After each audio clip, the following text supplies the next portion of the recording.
Hey folks, it's Jang here with a look at a bit of a classic Bloks Halo set. This is from 2010, the original UNSC Pelican Dropship. It came with 944 pieces. This was one of the earlier Bloks Halo sets, and they were very wise in the beginning to start with some heavy hitters with some very recognizable things that they made into buildable construction sets. This really took me back, just picking this up and putting it all together and just reliving the shape of the old bungee era Pelican. I like the newer Pelican, I like the 343 Pelican design, but this one to me will always be the master of them all. You know, they might update them further, and certainly there have been different variants within the universe of Halo, but this one, you know, this is the one. This is the Pelican. And they really did capture the shapes, all the important shapes, I think. The proportions may not be perfect, the scale may not be perfect, but when you look at this thing, unless you're looking at it with super critical eyes, you immediately see, oh yeah, that's the good old Pelican. You see everything that's important to see, and it does have the rotating pods, front and rear. Those are ratcheted, as you can see, so that they stay in place, which is important because the pivots are pretty far forward and there's a lot of weight back here. It's a pretty solid model. I mean, it's empty on the inside, but it has pretty good construction to it. You can also lower these. It's very important as well back here. So that's a good thing. You can change the angles of flaps all around the thing out here, change the angles of these independently. You've got the little flaps underneath the engines out here. Those can be brought up and down.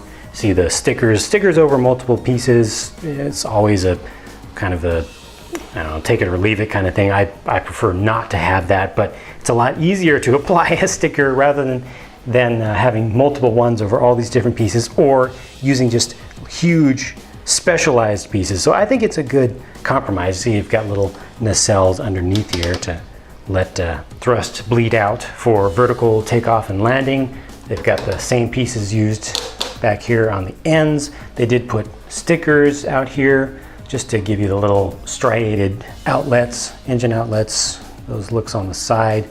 Nice little end pieces just to bring in a little extra sharpness to that. It's good looking, it's smart looking, and surprisingly, even though this is from 2010 when parts quality wasn't the greatest from Bloks, this actually went together well, and I didn't have problems with anything falling off except for this one. I don't know if it's an antenna or a pitot tube. I think it's more like a pitot tube just in the front. That one falls off easily, but everything else has stuck together well.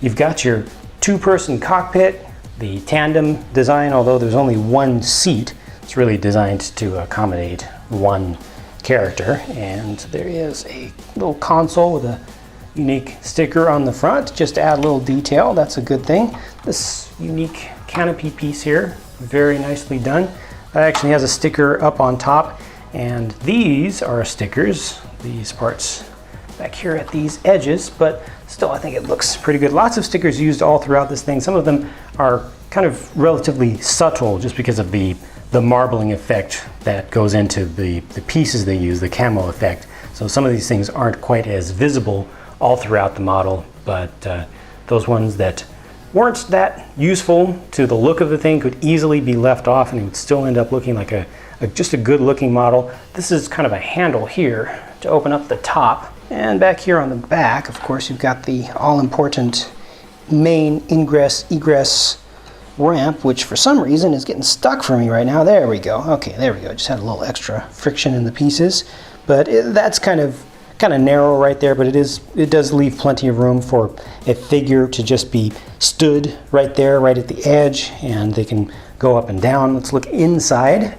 Always tough to see inside the cavernous spaces of things that are closed up from the sides, but there you can see you've got space for four figures to be sat down in there, plus a little extra, so you can have another one kind of situated towards the front, another one behind that, and just a little bit of space for some cargo and stuff to be sat down on the floor, but that's about it. There's no weapons rack included in this version. So let's take a look at these figures. Now they include a couple here that are really, really nice to have. First of all, the pilot, the original UNSC pilot design, I like that one. I like how the helmet looks. I like the figure. I think that mold was really nice. It wasn't used a lot, but especially with the dark green color, I think it works out especially well. But then certainly the figure out of all of these that most people are most interested in would have to be the Hayabusa Spartan in yellow, which was exclusive only to this set.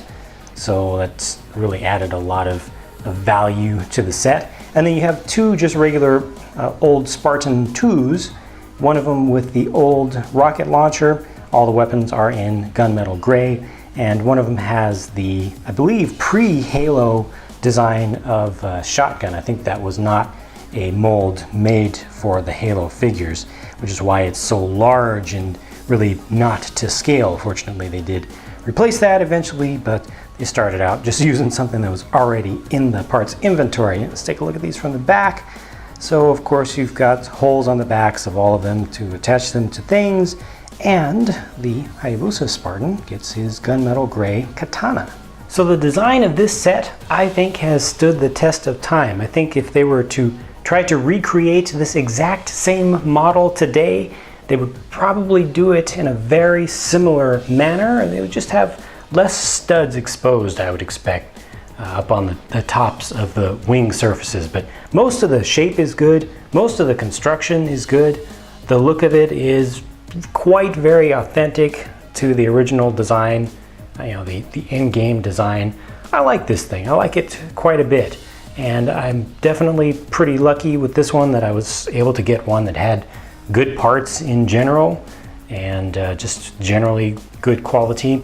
I like the figures already, I covered that, so this one gets definitely 2 thumbs up from me, even though it's an older set. So those are my thoughts, but please share yours in a comment down below. It'll be interesting to see what folks today think about this one. Also, please be sure to hit thumbs down or thumbs up on the video, whichever you prefer, and stick around for more videos from me because more are always on the way, and other ones that I've already done can always be found on my channel. Be talking to you again soon. Bye for now.